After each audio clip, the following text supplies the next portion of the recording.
कहते हैं यथा राजा तथा प्रजा। जैसा राजा होता है प्रजा की मानसिकता भी वैसी ही बन जाती है। मैंने हमेशा कहा है, इस बात के लिए निवेदन किया है कि भारतवर्ष की पहचान उसकी संस्कृति है और उस संस्कृति को बचाने का अगर कोई कार्य अभी तक विशेष रूप से कर रहा है तो माननीय प्रधानमंत्री साहब हैं। और आशा है कि जिस तरह से कार्य किया जा रहा है, हमारे भारतवर्ष की जो कुछ बहुत महत्वपूर्ण आवश्यकताएं थी उनको पूर्ण किया जा रहा है और संपूर्ण भारतवर्ष उसमें सहयोग भी दे रहा है। क्योंकि पूर्व में जब सरकार थी तो एक नियम ऐसा आया जिसने पूरे विश्व को हिला करके रख दिया, और वो था भारत की करेंसी को, पुराने नोटों को बंद कर करके एक ही रात्रि में इतना बड़ा निर्णय लिया गया। वो पहला कदम था जिसने पूरे देश को हिला दिया। और मुझे आशा है, पक्का विश्वास है कि आप जो भारत के लोग भारतवर्ष से बाहर बैठे हैं, वो जब ऐसे निर्णयों को सुनते होंगे तो आपका दिल भी गर्व से भर जाता होगा कि मेरा देश आगे बढ़ रहा है। कुछ लोगों को लगा कि शायद ऐसा कदम उठाने के बाद अब भविष्य में थोड़ी तकलीफ होने वाली है, लेकिन खुशी तब हुई जब दूसरी बार भी लोगों ने पूर्व से ज्यादा प्रेम उनको प्रदान किया, सिर्फ इसीलिए कि सबको एक ही आशा है कि हमारे देश का हित हो, हमारे संस्कारों को बचाने के लिए कोई आगे बढ़े। अवश्य में ये कार्य, अभी इस कथा से पहली कथा नागपुर में थी, और शायद आप जानते हो राष्ट्र स्वयंसेवक संघ जो है, आरएसएस जिसको कहा जाता है, उसका मुख्य कार्यालय नागपुर में ही है। माननीय श्री संघ के प्रचारक श्री भागवत जी के द्वारा उस संघ को बड़े अच्छे स्तर पर पूरे भारत में पहुंचाया जा रहा है।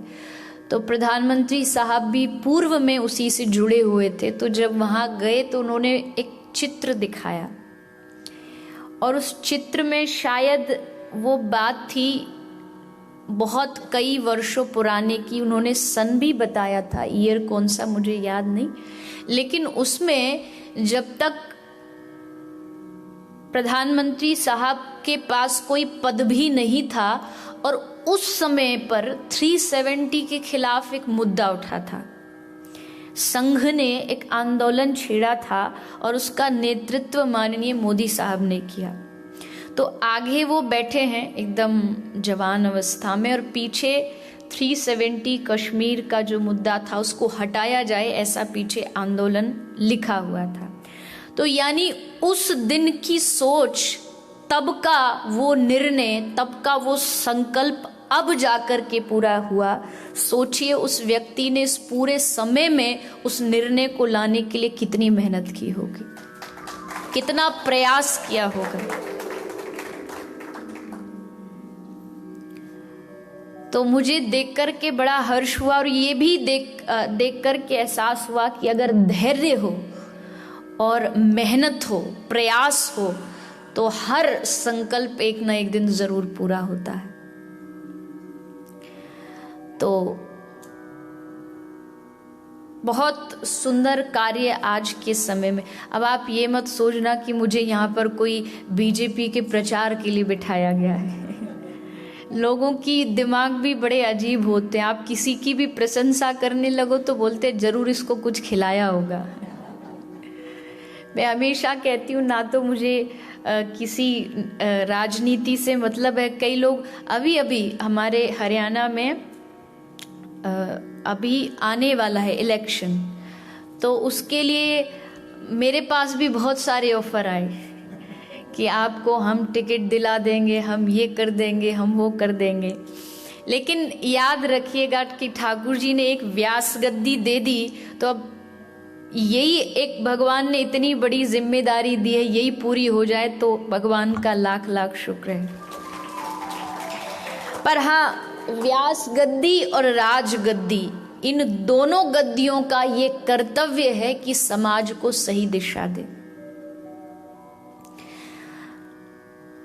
तो मेरा कोई विशेष एक व्यक्ति से, एक पार्टी से कोई लेना देना हो ऐसा बिल्कुल नहीं। लेकिन जब कोई भी शुभ कार्य होता है, कोई अच्छा कार्य होता है, तो उसकी सराहना करना, उसकी प्रशंसा करना ये दायित्व होता है।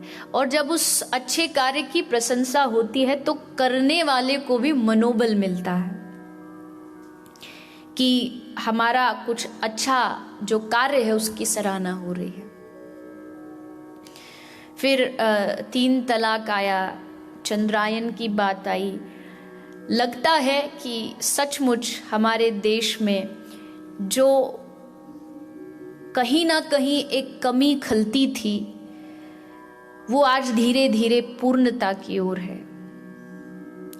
आप सब भारतवर्ष छोड़कर के यहाँ आए, कोई कारण रहा होगा, लेकिन आज का युवान कहीं भारत में रहता हुआ ये ना सोचने लगे कि इस भारत में क्या है, कुछ भी तो नहीं, इससे अच्छा मैं दूसरे देश की धरती पर जाऊं, वहां अच्छी सुविधा भोगूं, अच्छा ये प्राप्त करूं, ये मिल जाए, वो मिल जाए, ये कहीं भारत के युवाओं के मन में ना आ जाए।